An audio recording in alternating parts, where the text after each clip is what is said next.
Hello friend, welcome to my channel Richa Kahani Sangrah. हमारे channel को like करें, शेयर करें और सब्सक्राइब करना बिल्कुल ना भूलें।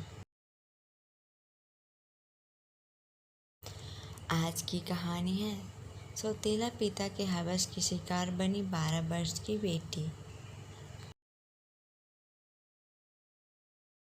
वो दरिंदा रोज हैवानियत दिखाता, रोज उस कली सी मासूम को कुचलता और चीखती चिल्लाती, तो कोई उसे बचाने नहीं आता। एक हैवान पिता का एक घिनौना रूप था जो पिता जैसे पवित्र संबंध को शर्मसार करता था। तानिया जब 1 वर्ष की थी तभी उसके पिता का स्वर्गवास हो गया था। बच्ची बहुत छोटी है और पूरा जीवन पड़ा है, कैसे कटेगा यही समझा समझा के तानिया के नाना नानी थक गए थे, परंतु तानिया की माँ मानने को बिल्कुल तैयार नहीं थी। तानिया के पिता की मृत्यु के बाद उसके दादा दादी ने उससे सारा संबंध समाप्त कर लिया था। तानिया की माँ उसे नाना नानी के पास ले आई थी। तानिया के नाना नानी अपने खर्च बड़ी मुश्किल से चला पाते थे और अब उनकी मुश्किल और बढ़ गया था।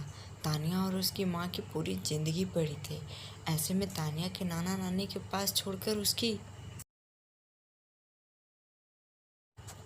वे बाहर काम करने को जाने लगी ताकि पटरी से उतरी हुई जीवन की गाड़ी को थोड़ा और संभाल पाए। और माँ की बीमारी का, घर का खर्च और बेटी के खर्च के बाद एक चवन्नी भी तानिया के माँ के पास नहीं बचता जो वो आगे के लिए संभाल कर रखे। ये सब तानिया के नाना नानी से देखा नहीं जा रहा था, सो तानिया का भविष्य उज्जवल करने हेतु वो जीत पर अड़ गए कि शादी तो करनी ही पड़ेगी। विधवा से तो कोई कुंवारा लड़का शादी करने से रहा, कोई भी तैयार नहीं था, तो उसके माँ बाप ने एक बच्चे के बाप से उसकी शादी रचा दी, जिसकी पत्नी ने उस बच्चे को जन्म देते समय दम तोड़ दिया था। बच्चे को दादा दादी ने पाला था, परंतु अब उसकी भी उम्र हो चली थी, उससे अब इतना कुछ नहीं हो पाता था। बच्चा छोटा था तो उसे माँ की ज़रूरत थी, तो उसने भी बेटे को बोला कि शादी कर ले। उस इंसान को कोई आपत्ति नहीं थी शादी से। जब से उसकी पत्नी का देहांत हुआ है, इधर उधर मुंह मारे फिरता है। शादी होकर तानिया की माँ अपने दूसरे पति के पास आ जाती है और साथ में तानिया भी। यहाँ सब कुछ ठीक ठाक चल रहा था। तानिया को साथ खेलने के लिए एक भाई मिल गया था। लाड लडाने, कहानियाँ सुनाने के लिए दादी और एक पिता भी। तानिया बहुत खुश थी कि अब उसके पास भी एक पिता है, परंतु ऐसा पिता जिसके किसी ने कल्पना तक न की हो। उसका तानिया पर हमेशा बुरी नज़र रहता था। जब भी तानिया को अकेले पाता तो उसको गोद में लेकर इधर उधर हाथ लगाता। तानिया को कुछ समझ नहीं आता था कि उसके पिता क्या करता है। वो भागने की कोशिश करती तो और कस के पकड़ लेता। जब तानिया ने माँ को बताया तो माँ को लगा ऐसे ही प्यार से दुलारते होंगे। उसने ध्यान नहीं दिया क्योंकि एक पिता पर ऐसी हरकत का विश्वास किसी को नहीं होगा, अविश्वसनीय है। अब तानिया धीरे धीरे बड़ी होने लगी थी। उसे ये तो नहीं पता था कि उसका पिता उसके साथ क्या करता है, परंतु इतना पता था कि एक गलत करता है। जब माँ कहीं गई होती है और जब वो विरोध करती है तो उसकी माँ को जान से मार देने का धमकी देता। तानिया अपनी माँ को खोना नहीं चाहती थी, इसलिए उसने अपना मुंह बंद रखा और उसके दुराचारी पिता का दुराचार बढ़ता गया। तानिया की दादी हमेशा गली में बूढ़ी औरतों के बीच बातचीत करती रहती अपना समय पास करने के लिए, और इसी बीच जब भी उसकी छुट्टियों का दिन होता तो तानिया माँ को मायके या किसी काम से पूरा दिन बाहर भेज देता और तानिया को उस नर्क के दर्द से रूबरू करवाता।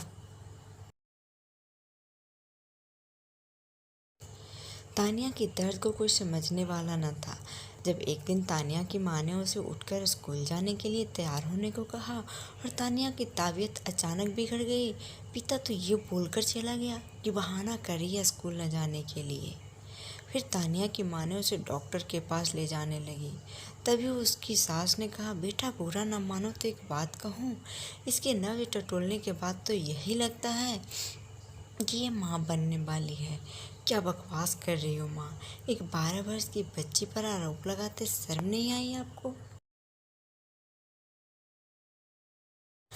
परंतु हॉस्पिटल में डॉक्टर ने वही बताया जो उसके सास ने कहा था। अब दोनों सास बहू तानिया पर बरस पड़े। बताइए पाप किसका है? इसके बाद तानिया रोते रोते जो सच्चाई बताई वो आत्मा को डरा देने वाली थी। तानिया की दादी और उसकी माँ ने उसे गले लगा लिया और रो रो कर उसकी रक्षा न कर पाने की माफ़ी मांगने लगे। तूने तो बताया ही था मेरी लाडो, मेरी बच्ची, परंतु मैंने ही ध्यान नहीं दिया था। सब मेरी ही गलती है। नहीं बहू, बस मेरी गलती है। मैंने ही अपने बेटे के करतूत नहीं समझ पाई। मेरा ही परवरिश में कमी रह गई है, परंतु अब और नहीं। अब उसके किए की सज़ा मैं दिलाऊंगी। उसे तो सज़ा कानून से जब मिलेगा तब मिलेगा, किंतु जो सज़ा निर्दोष मासूम बच्ची तानिया को मिली, क्या वो समाप्त हो पाएगा? क्या वो घाव उसके मन पर लगा है वो ठीक हो पाएगा? हमारी कहानी आपको कैसी लगी कमेंट में ज़रूर बताएं। धन्यवाद।